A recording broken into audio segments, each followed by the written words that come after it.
ಸರ್ದಾರ್ ವಲ್ಲಭಭಾಯ್ ಪಟೇಲ್ ಜನ್ಮ ದಿನಾಚರಣೆ ಸ್ಮರಣಾರ್ಥ ಆಯೋಜಿಸಲಾಗಿದ್ದ ಏಕ್ತಾ ಪರೇಡ್ಗೆ ಟ್ಯಾಬ್ಲೋಗಳ ಆಯ್ಕೆ ಪ್ರಕ್ರಿಯೆಯನ್ನು ಕಾಂಗ್ರೆಸ್ ಸಂಸದ ಶಕ್ತಿ ಸಿಂಗ್ ಗೋಹಿಲ್ ಪ್ರಶ್ನೆ ಮಾಡಿದ್ದಾರೆ. ಕಂಪನಿಗಳ ಆಯ್ಕೆ ಮತ್ತು ಪ್ರಧಾನಿ ಮೋದಿ ಅವರ ಸಹೋದರ ಪಂಕಜ್ ಮೋದಿ ಅವರನ್ನ ಟ್ಯಾಬ್ಲೋ ತಜ್ಞರನ್ನಾಗಿ ನೇಮಿಸಿರೋದು ನಿಯಮಗಳ ಉಲ್ಲಂಘನೆಯಾಗಿದೆ ಅಂತ ಅವರು ಆರೋಪಿಸಿದ್ದಾರೆ. ಮೋದಿ ಅವರ ಇಡೀ ರಾಜಕೀಯ ಜೀವನದಲ್ಲಿ ಅವರ ಕುಟುಂಬದ ಯಾವುದೇ ಸದಸ್ಯರಿಗೆ ಲಾಭವಾಗುವ ರೀತಿಯಲ್ಲಿ ನಡೆದುಕೊಂಡಿಲ್ಲ ಅಂತ ಹೇಳಲಾಗ್ತಿತ್ತು. ತಾವೊಬ್ಬ ಫಕೀರ ಅಂತ ಅವರು ಹೇಳ್ಕೊಳ್ತಿದ್ರು. ಆದರೆ ಮೊದಲ ಬಾರಿಗೆ ಮೋದಿ ಅವರ ಸಹೋದರನ ವಿಷಯವಾಗಿ ಕಾಂಗ್ರೆಸ್ ರಾಜ್ಯಸಭಾ ಸದಸ್ಯ ಶಕ್ತಿ ಸಿಂಗ್ ಗೋಹಿಲ್ ಅವರು ಒಂದು ವಿಷಯವನ್ನ ಬಹಿರಂಗಪಡಿಸಿದ್ದಾರೆ. ಮೋದಿ ಯಾವಾಗಲೂ ತಾವು ಒಂಟಿ ಮತ್ತು ಕುಟುಂಬ ಇಲ್ಲ ಅಂತ ಹೇಳ್ಕೊಳ್ತಾರೆ. ಸರ್ದಾರ್ ವಲ್ಲಭಭಾಯ್ ಪಟೇಲ್ ಅವರ 150ನೇ ಜನ್ಮ ದಿನಾಚರಣೆ ಅಂಗವಾಗಿ ಗುಜರಾತ್ನಲ್ಲಿ ಒಂದು ಕಾರ್ಯಕ್ರಮವನ್ನು ನಡೆಸಲಾಗಿತ್ತು. ಏಕತಾ ಮೆರವಣಿಗೆಯಲ್ಲಿ ಟ್ಯಾಬ್ಲೋಗಳನ್ನು ಪ್ರದರ್ಶನ ಮಾಡಲಾಯಿತು. ಪ್ರಧಾನಿ ಮೋದಿ ಅವರ ಕಿರಿಯ ಸಹೋದರ ಪಂಕಜ್ ಮೋದಿಗೆ ಏಕತಾ ಮೆರವಣಿಗೆಯಲ್ಲಿ ಅಡ್ವಾಂಟೇಜ್ ನೀಡಲಾಗಿದೆ ಅಂತ ಈಗ ಶಕ್ತಿ ಸಿಂಗ್ ಗೋಹಿಲ್ ಆರೋಪ ಮಾಡಿದ್ದಾರೆ. सरदार साहब की जन्म जयंती तो सबको पता थी, कोई जल्दबाजी की ज़रूरत नहीं थी. और ये 5 नाम भी है ना, वो असल में 5 नहीं है, एक ही शतरंज के चट्टे बट्टे हैं. आपको ताजुब होगा, ये जो नंबर 2 पे है मैसर सिद्धेश्वरा कानूगा और 3 नंबर पे है मैसर्स विशा कानूगा. ये दोनों पति और पत्नी है, इनकी 2 फॉर्म हो गई, हस्बैंड एंड वाइफ. तो ये पांचों जो है, आप थोड़ा इन्वेस्टिगेटिव जर्नलिज्म करोगे तो ये पांचों के पांचों एक ही शतरंज के चट्टे बट्टे. और जो भी टेबलोज बने वो सारे इन्हीं से बनवाना था, इन्हीं से बना. नो टेंडर, पैसे दो, वो कहे वो दो. और होम डिपार्टमेंट कहता है कि ये 5 का जो काम होगा ना, उसके लिए टैब्लो के लिए श्री पंकज मोदी को इंक्लूड किया जाता है सिलेक्शन कमिटी में. और टैब्लो का फाइनलाइजेशन सिर्फ पंकज मोदी करेंगे. ಬೇರೆ ಯಾರಿಗೂ ಸಿಗದ ಅನುಕೂಲವನ್ನ ಅವರಿಗೆ ನೀಡಲಾಯಿತು. 5 ಕಂಪನಿಗಳ ಆಯ್ಕೆಯಲ್ಲಿ ಪಕ್ಷಪಾತವಿದೆ ಅಂತ ಶಕ್ತಿ ಸಿಂಗ್ ಗೋಹಿಲ್ ಆರೋಪ ಮಾಡಿದ್ದಾರೆ. ಈ ಟ್ಯಾಬ್ಲೋಗಳನ್ನು ರಚಿಸಿದ ಕಂಪನಿಗಳು ಬಹುತೇಕ ಒಂದೇ ವ್ಯಕ್ತಿಯ ಒಡೆತನದಲ್ಲಿವೆ. ಮೋದಿ ಅವರ ಕಿರಿಯ ಸಹೋದರ ಪಂಕಜ್ ಮೋದಿ ಅವರನ್ನ ಟ್ಯಾಬ್ಲೋ ತಜ್ಞರನ್ನಾಗಿ ನೇಮಿಸಲಾಗಿದೆ ಅಂತ ಶಕ್ತಿ ಸಿಂಗ್ ಗೋಹಿಲ್ ಹೇಳಿದ್ದಾರೆ. ಇದು ನಿಯಮಗಳ ಸ್ಪಷ್ಟ ಉಲ್ಲಂಘನೆಯಾಗಿದೆ. ಹೆಚ್ಚು ಅನುಭವಿ ವ್ಯಕ್ತಿಯನ್ನ ನಿರ್ಲಕ್ಷಿಸಲಾಯಿತು ಮತ್ತು ಟ್ಯಾಬ್ಲೋ ತಜ್ಞರನ್ನಾಗಿ ಅವರ ನೇಮಕಾತಿಯಿಂದ ಗುಜರಾತ್ ಸರ್ಕಾರ ಅಥವಾ ಗುಜರಾತ್ನ ತೆರಿಗೆದಾರರು ದಿನಕ್ಕೆ 10,000 ರೂಪಾಯಿ ನಷ್ಟ ಅನುಭವಿಸಿದ್ರು. ಗುಜರಾತ್ ಸರ್ಕಾರ ಅವರಿಗೆ ದಿನಕ್ಕೆ 10,000 ರೂಪಾಯಿ ಸಂಭಾವನೆ ನೀಡಿತು ಮತ್ತು ಅವರು ಪ್ರಧಾನಿ ನರೇಂದ್ರ ಮೋದಿ ಅವರ ಸಹೋದರರಾಗಿದ್ದರಿಂದ ಕಾರು ಮತ್ತು ವೈಯಕ್ತಿಕ ಸಹಾಯಕತೆ ಸೇರಿದಂತೆ ಹೆಚ್ಚುವರಿ ಪ್ರಯೋಜನಗಳನ್ನು ಪಡೆದ್ರು ಅಂತ ಆರೋಪಿಸಿದ್ದಾರೆ. पर क्योंकि आज पंकज मोदी का इसलिए नाम मुझे लेना पड़ रहा है क्योंकि इसके अंदर जब अगर कोई सीधा नाम खुलता है किसी उसमें और हम अगर ऑपोजिशन के नाते चुप रहे क्योंकि वो प्रधानमंत्री के भाई है तो वो भी ठीक नहीं होगा. तो इसको अपॉइंट किया गया टैब्लो फाइनल करने के लिए. प्रतिदिन उनको 10,000 रुपया दिया जाना है, ये सर्कुलर कहता है. उनको TADA, उनको गाड़ी, उनका सारा इंतज़ाम वो करेंगे सरकार. और 25 अक्टूबर 2025 को deputy secretary government of India ये सर्कुलर निकालती है. ಬಿಜೆಪಿ ಇನ್ನೂ ಈ ವಿಷಯವಾಗಿ ನೇರವಾಗಿ ತಿಳಿಸಿಲ್ಲ. ಗುಜರಾತ್ ಸರ್ಕಾರ ಏಕ್ತಾ ಮೆರವಣಿಗೆಗಾಗಿ ಟ್ಯಾಬ್ಲೋಗಳನ್ನು ಆಯ್ಕೆ ಮಾಡುವ ಜವಾಬ್ದಾರಿಯನ್ನ ಪಂಕಜ್ ಮೋದಿಗೆ ವಹಿಸಿತ್ತು. ಸರ್ಕಾರದ ಸುತ್ತೋಲೆಯಲ್ಲಿ ಅವರಿಗೆ ದಿನಕ್ಕೆ 10,000 ರೂಪಾಯಿ ವೇತನ ನೀಡಲಾಗುತ್ತೆ. ಸರ್ಕಾರ ಅವರಿಗೆ ಎಲ್ಲ ವ್ಯವಸ್ಥೆಯನ್ನ ಮಾಡುತ್ತೆ ಅಂತ ಹೇಳಲಾಗಿದೆ. ಪ್ರಧಾನಿ ಕುಟುಂಬದಲ್ಲಿ ಯಾರಾದರೂ ತಜ್ಞರನ್ನ ಹೊಂದಿದ್ರೆ ಮತ್ತು ಅವರ ಅಗತ್ಯ ಇದ್ರೆ ಅವರಿಗೆ ಕೆಲಸ ನೀಡುವಲ್ಲಿ ಯಾವುದೇ ಸಮಸ್ಯೆ ಇಲ್ಲ. ಆದರೆ ಅವರು ತಜ್ಞರಲ್ಲ. ಪಂಕಜ್ ಮೋದಿ ಅವರ ನಿಜವಾದ ಸಹೋದರ पंकज बाई दामोदर दास बाई मोदी ಅಂತ ಗೋಹಿಲ್ ಆರೋಪಿಸಿದ್ದಾರೆ. हाँ, अगर कोई परिवार का भी, किसी नेता का, अगर प्रधानमंत्री के परिवार का भी कोई एक्सपर्ट है और उसकी कोई ज़रूरत पड़े उसको काम दे, उससे कोई प्रॉब्लम नहीं हो सकती है.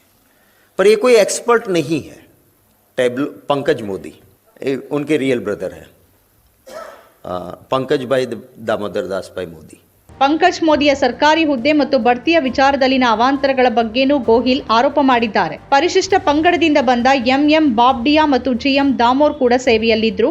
1981ರಲ್ಲಿ ಕ್ಲಾಸ್ 3 ಹುದ್ದೆಯಲ್ಲಿ ಕೆಲಸಕ್ಕೆ ಸೇರಿದ ಪಂಕಜ್ ಮೋದಿಗಿಂತ ಹಿರಿಯನಾಗಿದ್ದರು. ಎಂಎಂ ಬಾಬ್ಡಿಯಾ ಮತ್ತು ದಾಮೋರ್ ಇಬ್ಬರೂ ಪರಿಶಿಷ್ಟ ಪಂಗಡದವರಾಗಿದ್ದರೂ ಅವರು ಕ್ಲಾಸ್ 3ನಿಂದ ಕ್ಲಾಸ್ 1 ಅಧಿಕಾರಿಗಳಾಗೋಕೆ ವಿಫಲರಾದರು.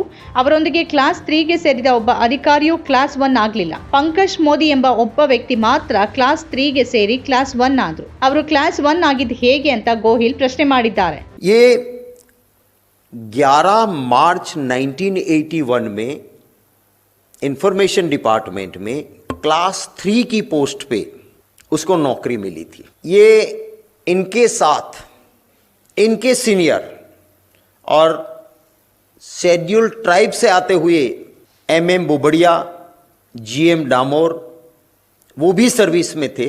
वो इनसे सीनियर थे पंकज भाई मोदी से, जो 1981 में क्लास 3 की पोस्ट पे नौकरी में लगे. अब जो एमएम बुबड़िया और डामोर शेड्यूल ट्राइब होते हुए भी क्लास 3 में से क्लास 1 ऑफिसर नहीं बन पाए. एक भी अधिकारी इनके साथ जो क्लास 3 में ज्वाइन हुआ था, कोई भी क्लास 1 नहीं बन पाया. सिर्फ एक ही इंसान पंकज भाई मोदी क्लास 3 में ज्वाइन हुए थे, क्लास 1 बने. ಏಪ್ರಿಲ್ 17, 2003ರಂದು ಅವರು ಬಡ್ತಿ ಪಡೆದ್ರು. ಆಟ ಪ್ರಾರಂಭ ಆಗೋದು ಅಲ್ಲಿಂದ. 2003ರಲ್ಲಿ ಕ್ಲಾಸ್ 3 ಹುದ್ದೆಗೆ ಸೇರಿದ ಪಂಕಜ್ ಮೋದಿ ಅವರಿಗೆ ನರೇಂದ್ರ ಮೋದಿ ಗುಜರಾತ್ ಮುಖ್ಯಮಂತ್ರಿ ಆಗಿದ್ದಾಗ ಏಪ್ರಿಲ್ 29, 2008ರಂದು ಕ್ಲಾಸ್ 2ಗೆ ಬಡ್ತಿ ನೀಡಲಾಯಿತು. ಗುಜರಾತ್ ನಾಗರಿಕ ಸೇವಾ ವರ್ಗೀಕರಣ ನೇಮಕಾತಿ ನಿಯಮಗಳು 1967ರ ಪ್ರಕಾರ ಕ್ಲಾಸ್ 2ಗೆ ಬಡ್ತಿ ಪಡಿಬೇಕಾದ್ರೆ ಪ್ರಸ್ತುತ ಇರುವ ಹುದ್ದೆಯಲ್ಲಿ ಕನಿಷ್ಠ 8 ವರ್ಷಗಳ ಕಾಲ ಸೇವೆ ಸಲ್ಲಿಸಿರಬೇಕು. 2003ರಲ್ಲಿ ಕ್ಲಾಸ್ 3ನಿಂದ ಬಡ್ತಿ ಪಡೆಯೋಕೆ 8 ವರ್ಷಗಳು ಬೇಕಿದ್ರೆ 2011ರವರೆಗೆ ಕ್ಲಾಸ್ 2 ಅಧಿಕಾರಿ ಆಗೋಕೆ ಸಾಧ್ಯ ಇಲ್ಲ. ಆದರೆ ಪಂಕಜ್ ಮೋದಿ ಕ್ಲಾಸ್ 2 ಅಧಿಕಾರಿ ಆದ್ರು. ನಂತರ ಕ್ಲಾಸ್ 1 ಅಧಿಕಾರಿ ಆಗೋಕೆ ಆ ಹುದ್ದೆಯಲ್ಲಿ ಕನಿಷ್ಠ 8 ವರ್ಷಗಳ ಅನುಭವ ಹೊಂದಿರಬೇಕು.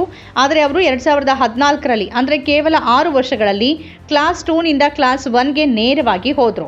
17 अप्रैल 2003 में इनको क्लास 3 में एक अपर स्केल का प्रमोशन मिलता है.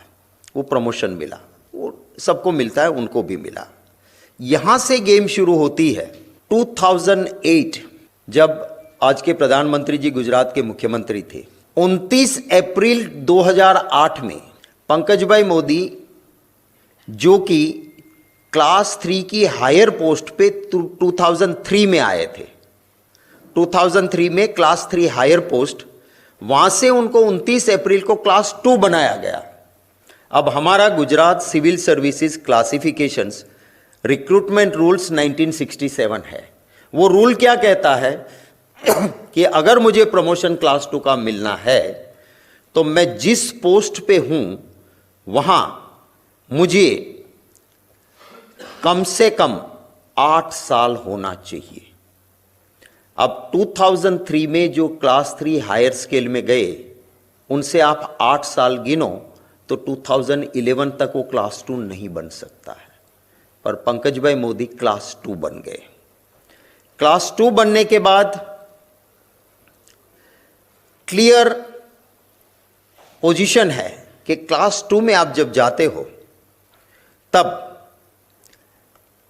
क्लास 2 में जाने के बाद अगर आपको क्लास 1 का प्रमोशन मिलना है तो हमारा रूल्स 11 ये कहता है कि कम से कम 8 इयर्स एक्सपीरियंस आपको क्लास 2 की उस पोस्ट पे होना चाहिए, तभी आप क्लास 1 बन सकते हो. ये कब बने? 2008 में क्लास 2 ऑफिसर बने. 2014 में, माने सिर्फ 6 साल में क्लास 2 से सीधे क्लास 1 बन गए, क्लास 1 ಆಫೀಸರ್ ಬನ್ ಗए. ಅವರು ಕ್ಲಾಸ್ 1 ಅಧಿಕಾರಿಯಾಗಿದ್ದು ಹೇಗೆ ಅಂತ ಬಯಲಿಗೆಳೆದಿದ್ದಾರೆ. 2016ರಲ್ಲಿ ಪಂಕಜ್ ಮೋದಿ ಮಾಹಿತಿ ಇಲಾಖೆಯಲ್ಲಿ ಮುಖ್ಯ ಕ್ಲಾಸ್ 1 ಹುದ್ದೆಯ ಉಸ್ತುವಾರಿ ವಹಿಸಿಕೊಂಡರು ಮತ್ತು ಯಾರು ಎಷ್ಟು ಜಾಹೀರಾತುಗಳನ್ನು ನೀಡಬೇಕು ಅಥವಾ ನೀಡಬಾರದು ಎಂಬ ನಿರ್ಧಾರ ತೆಗೆದುಕೊಳ್ಳುವ ಅಧಿಕಾರ ನೀಡಲಾಗಿತ್ತು ಅಂತ ಹೇಳಿದ್ದಾರೆ. 2016ರಲ್ಲಿ ಅವರು ನಿವೃತ್ತಿ ವಯಸ್ಸನ್ನು ತಲುಪಿದ್ರು. ನಿವೃತ್ತಿಯ ನಂತರ ಇತರರು ಹೊರಟು ಹೋಗ್ತಾರೆ. ನೀವು ನಿವೃತ್ತರಾಗ್ತಿರುವ ಹುದ್ದೆಯನ್ನ ಬಡ್ತಿಯ ಮೂಲಕ ಭರ್ತಿ ಮಾಡಿದ್ದಿದ್ರೆ ಅಥವಾ ಆ ಹುದ್ದೆಗೆ ಯಾವುದೇ ಅಧಿಕಾರಿ ಲಭ್ಯ ಇಲ್ಲದೆ ಇದ್ರೆ ಹೊಸ ನೇಮಕಾತಿ ಬರೋವರೆಗೆ ಅಥವಾ ಬಡ್ತಿಯ ಮೂಲಕ ಯಾರಾದರೂ ಅಲ್ಲಿಗೆ ಬರೋವರೆಗೆ ಗರಿಷ್ಠ 6 ತಿಂಗಳವರೆಗೆ ಗುತ್ತಿಗೆ ಆಧಾರಿತ ಮರು ನೇಮಕಾತಿ ಪಡಿಬಹುದು ಅನ್ನೋ ನಿಬಂಧನೆ ಇದೆ. ಪಂಕಜ್ ಭಾಯ್ ಅವರನ್ನ ಮರು ನೇಮಕ ಮಾಡಲಾಯಿತು. ಮರು ನೇಮಕಾತಿ ನಿಯಮಗಳು ಅಂದರೆ 2ಕ್ಕಿಂತ ಹೆಚ್ಚು ಅಂತಹ ಮರು ನೇಮಕಾತಿಗಳು ಇರಬಾರ್ದು. ನಂತರ ಆ ಹುದ್ದೆಯನ್ನು ಭರ್ತಿ ಮಾಡಬೇಕು. ಆ ಹುದ್ದೆ 16 ವರ್ಷಗಳ ಕಾಲ ಭರ್ತಿಯಾಗದೆ ಉಳಿತು. ನಿವೃತ್ತಿ ಹೊಂದಿದ ಈ ವ್ಯಕ್ತಿ ಅದೇ ಮೇಜಿನಲ್ಲಿ ಅದೇ ಸ್ಥಳದಲ್ಲಿ ಕೆಲಸ ಮಾಡ್ತಿದ್ದಾರೆ. ನಿವೃತ್ತಿಯ ನಂತರ ಅವರನ್ನ ಮತ್ತೆ ನೇಮಕ ಮಾಡಿದ್ರು ಅವರನ್ನ ಅದೇ ಸ್ಥಳದಲ್ಲಿ ನೀಡಬಾರ್ದು. ಅವರು ಕೆಲಸ ಮಾಡ್ತಿದ್ದ ಮೇಜಿನಿಂದ ಅವರನ್ನ ತೆಗೆದು ಹಾಕಬೇಕು ಅಂತ ನಮ್ಮ ನಿಯಮಗಳು ಹೇಳುತ್ತೆ ಅಂತ ಹೇಳಿದ್ದಾರೆ. जैसे एज के आधार पे सबको रिटायरमेंट आता है, 2016 में पंकज भाई मोदी इंफॉर्मेशन डिपार्टमेंट के मेन क्लास 1 की पोस्ट और किसको कितनी इश्तिहार देनी है नहीं देनी है उसके इंचार्ज बने और 2016 में उसकी एज हो गई, रिटायर होना था. रिटायर होने के बाद बाकी लोग चले जाते हैं. एक प्रोविजन है कि अगर जिस जगह से आप रिटायर हो रहे हो वहां प्रमोशन से कोई जगह भरी नहीं गई है, वहां के लिए कोई ऑफिसर उपलब्ध नहीं है, तो नई रिक्रूटमेंट आए या कोई प्रमोशन से वहां आए तब तक आपको मैक्सिमम 6 महीने तक कॉन्ट्रैक्ट बेस्ड रीअपॉइंटमेंट मिलती है. पंकज भाई को रीअपॉइंटमेंट मिल गई, हालांकि प्रमोशन से आने वाले लोग थे वहां पे. हमारा रीअपॉइंटमेंट का रूल्स है कि 2 से ज़्यादा ऐसी रीअपॉइंटमेंट नहीं, फिर वो जगह भर देनी चाहिए. 16 से लेके बरसों तक वो जगह नहीं भरी गई. यही आदमी जो रिटायर हो गए हैं उसी टेबल पे उसी जगह पे, हमारे रूल्स कहते हैं कि रिटायरमेंट के बाद अगर रीअपॉइंटमेंट भी देते हो तो उसी जगह नहीं देना चाहिए जिस जगह का जो काम था उस टेबल से हटाना चाहिए. बरसों तक रहे. जब जाके कुछ अधिकारियों ने कहा कि अब हम हाईकोर्ट में जाएंगे, गलत हो रहा है, तब कुछ महीने पहले उन्होंने वह पद छोड़ा और क्लास 3 में जो थे वो क्लास 1 बने. उनके साथ भर्ती हुआ एक भी आदमी शेड्यूल ट्राइब या शेड्यूल कास्ट, मैंने आपको नाम दिए, वो ST और SC होते हुए भी वो क्लास 1 नहीं बन पाए. सिर्फ एक आदमी क्लास 3 से क्लास 1 बना. और वो अब जब वो पद छोड़ा है तो भारत सरकार इसको टेब्लो एक्सपर्ट मानती है. ಕೆಲವು ಅಧಿಕಾರಿಗಳು ಈಗ ಹೈಕೋರ್ಟ್ಗೆ ಹೋಗ್ತಾರೆ ಅಂತ ಹೇಳೋವರೆಗೂ ಅವರು ವರ್ಷಗಳ ಕಾಲ ಅಲ್ಲೇ ಇದ್ರು. ಕೆಲವು ತಿಂಗಳ ಹಿಂದೆ ಅವರು ಆ ಹುದ್ದೆಯನ್ನ ತೊರೆದ್ರು ಅನ್ನೋದನ್ನ ಗೋಹಿಲ್ ಬಯಲು ಮಾಡಿದ್ದಾರೆ. ನಮ್ಮ ಕಾರ್ಯಕ್ರಮಗಳನ್ನು ನೀವು ನೋಡ್ತಾ ಇದ್ರೆ ನಮ್ಮ ಚಾನೆಲ್ ಅನ್ನ ಸಬ್ಸ್ಕ್ರೈಬ್ ಮಾಡಿ, ಪಕ್ಕದ ಬೆಲ್ ಐಕಾನ್ ಒತ್ತಿ ನಮ್ಮನ್ನ ಬೆಂಬಲಿಸಿ. ಹಾಗೆ ನಮ್ಮ ಕಾರ್ಯಕ್ರಮಗಳನ್ನ ಲೈಕ್ ಮಾಡಿ, ಕಮೆಂಟ್ ಮಾಡಿ, ಅದನ್ನ ಬೇರೆಯವರಿಗೂ ವಾಟ್ಸ್ಆಪ್ ಮೂಲಕ ಶೇರ್ ಮಾಡಿ. ನೀವು ಹೀಗೆ ಮಾಡಿದಾಗ ನಮ್ಮ ಚಾನೆಲ್ ಇನ್ನಷ್ಟು ಮತ್ತಷ್ಟು ಜನರಿಗೆ ತಲುಪಲು ನೀವು ನಮ್ಮೊಂದಿಗೆ ಸಹಕರಿಸಿದ ಹಾಗಾಗುತ್ತೆ. ಇದು ನೀವು ಯಾವುದೇ ಖರ್ಚಿಲ್ಲದೆ ಕೆಲವೇ ಸೆಕೆಂಡುಗಳಲ್ಲಿ ನೀಡಬಹುದಾದ ಸಹಕಾರ. ಧನ್ಯವಾದಗಳು.